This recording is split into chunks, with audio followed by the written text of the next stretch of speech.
il y a la conscience fausse et la supraconscience, quoi, la conscience vraie. Et la conscience fausse, c'est l'identité, c'est votre carte d'identité. Vous prenez votre carte d'identité, nom, prénom, âge, je sais pas s'il y a le poids, il y a le poids sous prénom, âge. Voilà, tout ça, c'est voilà, William, Borzac, bon, c'est un nom, c'est un prénom, mais c'est la conscience fausse. La taille, l'identité sociale, l'identité, le pays, nationalité, et puis après, ça, on rallonge hein, votre travail. Alors les gens disent je suis William Borzac. Bon, c'est un nom, c'est un prénom. Tout ça, c'est pour l'administration, c'est pour pouvoir organiser une société. Enfin, là, c'est plutôt pour pouvoir fliquer les gens, mais en fait, la conscience fausse, c'est ça, quoi. C'est qu'on se lève le matin avec cette idée de nous-mêmes. Et puis les gens disent, voilà, souvent ils disent je suis, je sais pas, plombier ou chirurgien, ou je suis ceci, je suis cela, mais ils ne sont pas, ils ont un métier. Ils ont un métier, ils font ceci, ils font cela, ils pratiquent un métier. Ou alors je suis président ou ministre, mais non, ils pratiquent un métier. Ou je suis, je sais pas, pape ou curé ou je ne sais quoi, ben c'est pareil, je ne suis pas, c'est pas vrai. Ou je suis euh, chrétien, bouddhiste, musulman. Non, ils pratiquent une religion, ils pratiquent. Ou même, on pourrait dire, je suis éveillé. Hein, c'est la réalisation de l'éveil. J'ai réalisé l'éveil. L'éveil, c'est une réalisation. Mais je suis éveillé, c'est encore une étiquette. Et tout ça, c'est la conscience fausse. Donc on se réveille le matin avec cette conscience fausse, l'idée de nous-mêmes, puis on peut rester scotché sur cette idée de nous-mêmes. Hein. On n'a pas, la plupart des gens n'ont pas la distance de dire, ah bah c'est bon, bah c'est comme ça que ça vit dans la société, il me faut un nom, un prénom, et puis c'est comme ça qu'on interagit dans la communication, mais tout ça c'est la conscience fausse, et puis alors ça peut amener des choses vraiment étranges. Hein.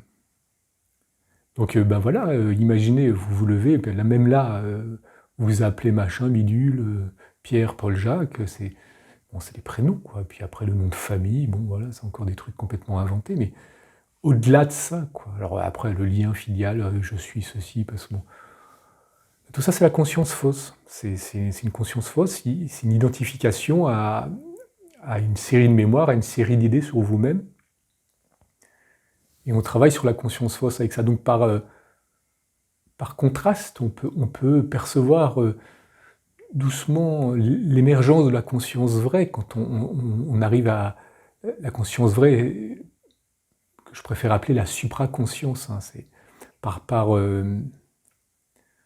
contraste, donc on peut se dire mais si je ne suis pas mon nom, si je ne suis pas mon prénom, si je ne suis pas mon identité sociale, si je ne suis pas mon métier, si je ne suis pas mon poids, ma taille, la couleur de mes cheveux, qui suis-je?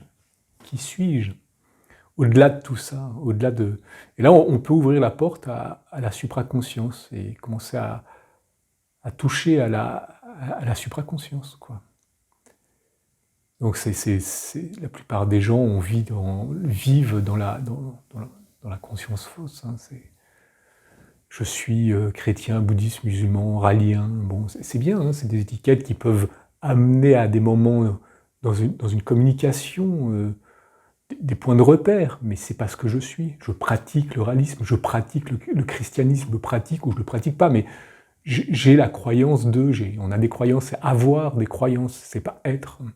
Avoir un statut social, c'est pas être. Avoir une position dans une hiérarchie, dans une organisation, bon, c'est pas être. Hein. Avoir un niveau ceci, être un ingénieur ou avoir un niveau dans une organisation, c'est pas ça, c'est pas l'être. Hein. C'est pas la conscience vraie. Hein. Bien que ça puisse être utile et pratique pour organiser des choses, bon, comme en football, hein, il y a le gardien, il y a l'ailier droit, je sais pas, l'avant-centre. Bon, ben, le mec, il dit pas je suis avant-centre. Enfin, il va peut-être le dire, hein, je suis avant-centre dans tel club de foot, dans tel pays, et puis voilà, il s'identifie à ça. Mais ça paraît un peu surprenant, mais il est beaucoup plus que ça, quoi. Je veux dire, voilà, quoi. Et alors on peut, et si on rentre dans ce beaucoup plus que ça, qui suis-je? Si je vire cette identité, cette carte d'identité, je la vire. J'oublie mon nom, mon prénom, mon rôle social, bien que ça peut être utile, hein, ça peut être intéressant, ça veut dire que j'ai certaines facultés pour faire ceci, cela, ou que je suis incapable de faire ceci. Bon, d'accord, mais ça ne me définit pas en tant que conscience potentiellement réalisée, supraconscience. Donc qui suis si je ne suis pas ça? Alors là, on peut remettre des noms là-dessus, on peut dire je suis un humain. Ok, c'est encore un nom, et puis on va encore mettre une définition, et derrière cette définition, on va encore être attaché à une idée de soi. Et le seul moyen de se libérer de l'idée, c'est d'arrêter la pensée. Et de synchroniser ses rythmes vitaux, la respiration avec le cœur. Quand on arrête la pensée, tout d'un coup, la respiration, le corps se détend, le cœur bat, on sent le cœur battre. Et ça synchronise. Et là, il y a une floraison, il y a un lien. Le cœur prend conscience du cerveau, le cerveau prend conscience du cœur, et puis finalement, toutes les cellules prennent conscience d'elles-mêmes. C'est-à-dire qu'elles vibrent et elles se ressentent, et on rentre au-delà de la communication, on rentre dans la communion. On rentre dans un processus qui transcende toute définition. Il n'y a plus de pensée. Et on ressent les choses. Et on ressent que toutes les univers particules qui composent nos atomes, qui composent nos cellules, qui composent nos organes, qui composent l'être que nous sommes, c'est lié, ça vibre, c'est lié, c'est au-delà des mots, cellules, particules, organes. Il y a un flux, il faut ressentir, parce que la pensée, c'est bien jusqu'à un moment donné, mais ça ne suffit pas, hein. C'est loin de suffire pour réaliser la supraconscience, pour aller au-delà de la conscience fausse. Et puis cet être humain là, qui est composé de ces particules, de ces atomes, ces cellules et ces organes, il interagit avec un milieu qui sont d'autres êtres, des plantes, des arbres sur une planète tout ça c'est aussi... ça interagit, ça vibre, il y a une vibration et on peut la sentir. Et après, on rentre dans la planète Terre qui est dans un système solaire qui lui-même est dans un univers qui est une gigantesque particule d'un atome gigantesque, d'un être dans lequel on est, et ainsi de suite, à l'infini. Et tout ça, c'est lié par un courant, il y a des flux qui lient tout ça. On a l'impression que c'est solide quand on se touche et tout ça, mais tout ça, c'est des vibrations, c'est solide à notre échelle, mais en fait, c'est des fluides, hein, c'est des particules, des vibrations. Et on est l'infiniment grand, l'infiniment petit. Et on peut ressentir ça hein, au-delà. Il ne suffit pas d'en parler ou de le dire. Hein. Réaliser la supraconscience, c'est réaliser cette dimension infinie et éternelle. Tout est lié par un courant qu'on appelle l'amour. Enfin, l'amour naît quand il y a une synchronisation, la synchronisation de toutes ces choses-là, qui fait qu'il y a un lien, et ça vibre. Et qu'est-ce qui vibre et qu'est-ce qui est lié? Toutes les petites gouttes qui forment l'océan, toutes les petites particules d'infiniment petit qui forment l'infiniment grand. C'est lié, et ça bouge. Et ça bouge dans tous les sens. Et on est cela. Ça, c'est notre réalité profonde. Et la supraconscience, c'est ressentir que l'on est cela jusqu'à l'apogée. L'apogée de ce ressenti, c'est l'illumination, ce qui a été appelé l'illumination dans les traditions. Mais là aussi, l'illumination, c'est un mot, derrière on peut mettre beaucoup de choses, mais la réalisation de l'illumination, c'est réaliser cette dimension infinie et éternelle que nous sommes. Donc il n'y a pas vraiment nous. Il n'y a pas toi, moi, nous, les plantes, les arbres, les galaxies, les systèmes solaires ou les particules. Il n'y a que cette unité infinie qui se manifeste dans une infinité de formes. Ça se forme, ça se déforme, ça se forme, ça se déforme, ça vibre. Vous pouvez ressentir ça. Au-delà des mots qui sont prononcés, vous pouvez ressentir que vous êtes cela, que nous sommes cela, qu'il n'y a que cela, il n'y a que le un, il n'y a que l'unité. Alors il n'y a que l'unité infinie éternelle, et nous sommes cela. Et ça, c'est la conscience, la supraconscience.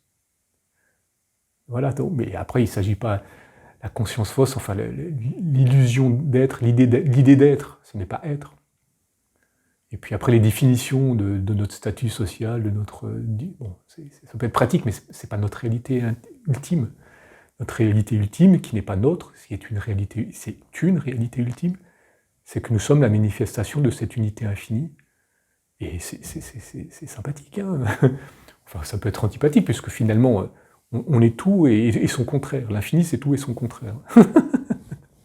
Et on est ce tout et son contraire. Donc, et c'est pour ça qu'à un moment donné, ressenti dans les tréfonds jusqu'à l'illumination, l'éveil total, eh bien, on est en empathie parce que tout est nous, et nous sommes tout.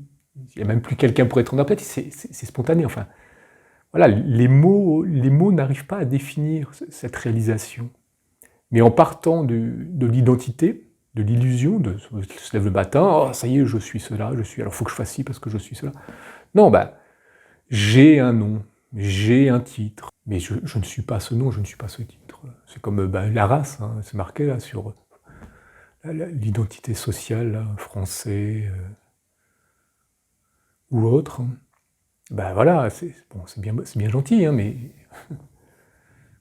c'est une illusion. Nous sommes une unité infinie, éternelle, qui se manifeste dans une diversité. Et après, cette illusion utile et nécessaire peut être pratique, mais c'est la conscience fausse. Et la conscience fausse a besoin d'être là pour, par contraste, faire émerger la supraconscience. Par contraste. Et c'est sensuel, et c'est au-delà de la pensée, et c'est au-delà des mots. Et on rentre dans la poésie. Si les mots ne sont plus là pour vous définir, si la pensée n'est plus là pour vous définir, la pensée n'a même plus besoin d'être là. Qui suis-je? Ressentez. Ressentez ce qui se passe. Et n'arrêtez pas le ressenti, allez au bout du ressenti. Ressentez que cette vibration, bon alors s'il y a des émotions qui arrivent quand vous ressentez, c'est qu'il y a un travail d'élagage émotionnel à faire. Faites-le, respirez bien, pleurez, riez, allez voir des gens qui peuvent vous aider si ça peut vous aider. Et puis après, revenez à ce ressenti, au-delà du mot de la pensée, jusqu'à ce qu'il n'y ait plus d'émotion, mais juste une perception directe, une sensation pure, la sensation d'être, et qui est l'infini. L'infini est, et je suis l'infini qui est. La supraconscience peut jaillir. La supraconscience, l'infini est, je suis l'infini qui est l'infini est, je suis l'infini qui est. Je suis l'infini, et je me sais être l'infini, qui se sait être infini. Bon, voilà, c'est un peu bizarre avec les mots, hein, ça paraît un peu saugrenu, et c'est pour ça qu'à un moment donné, il faut quitter les mots, quitter la pensée, rentrer dans le ressenti, au-delà des émotions, et dans une sensation pure, dans une perception directe. Et là, si vous vous levez comme ça, quand l'identité arrive, on se lève le matin ou n'importe quand, et puis quand l'identité arrive, bon, on connaît le jeu de l'identité, mais on sait que c'est une farce, hein, c'est pas nous. Hein. C'est pas nous, quoi. C'est pas une définition, c'est une définition de nous, c'est une pensée de nous. On est accroché à cette pensée de nous, des fois. On se dit, ah, je suis cela, je suis ceci. Il faut que... Et puis après, on n'ose même plus être nous-mêmes, même être les éveillés. Voilà, les gens, ils disent, ah, il est éveillé. Alors ça y est, on a mis une étiquette, il est éveillé, alors il doit être comme ci, il doit être comme ça. C'est comme si on dit maintenant, il est pompier, ou il est facteur. Alors il est facteur, il doit être... C'est sûr que quand on rencontre, je sais pas, un pompier, un facteur, ou un médecin, ou je sais pas quoi, dans la société, on s'attend à quelque chose de spécifique, parce qu'il a une étiquette. Mais ça, c'est une fonction sociale. Mais la personne qui joue cette fonction, elle est bien plus que cela. Il peut être plein de choses. Et au final, il peut être plein de choses, et au final, il est tout. Tout est son contraire. Et quand on est tout et son contraire, on n'est rien. Et si vous pouvez ressentir ça dans les tréfonds, eh ben vous allez pouvoir réaliser ce que, dans les traditions anciennes, ils appellent l'illumination, l'éveil total, le samadhi. Et je vous le souhaite, puisque c'est vraiment le summum. Enfin, nous, humains, êtres humains, on a cette capacité, c'est de réaliser que l'on est conscient d'être la conscience de l'infini, conscient d'être la conscience, deux fois conscience, supraconscience, de réaliser cette supraconscience. Au-delà des mots, au-delà de la pensée. C'est instantané quand ça arrive, oups. Et puis après, une fois qu'on a vu l'envers du décor, c'est là, hein. C'est là. On a réalisé cet éveil et on a compris la blague, et maintenant, on ne revient plus en arrière, c'est pas possible. Voilà, et c'est pour ça qu'on appelle ça un éveillé, un Bouddha, je sais pas quoi, ça a d'autres noms dans d'autres cultures, hein, un illuminé. Et puis voilà, bon, après, l'individu continue à vivre sa vie, et puis il voit la différence entre le personnage, l'identité, et puis ce qu'il est en réalité dans les tréfonds, l'être réel, quoi, qui est infini, éternel. Voilà, j'espère des fois qu'avec les mots, j'arrive à guider certains d'entre vous au-delà des mots, et que peut-être certains d'entre vous, un ou une d'entre vous réalisera l'ultime réalisation, l'ultime vérité. Et si ça marche, tant mieux. Puis si ça marche pas, on aura essayé. Bonne journée.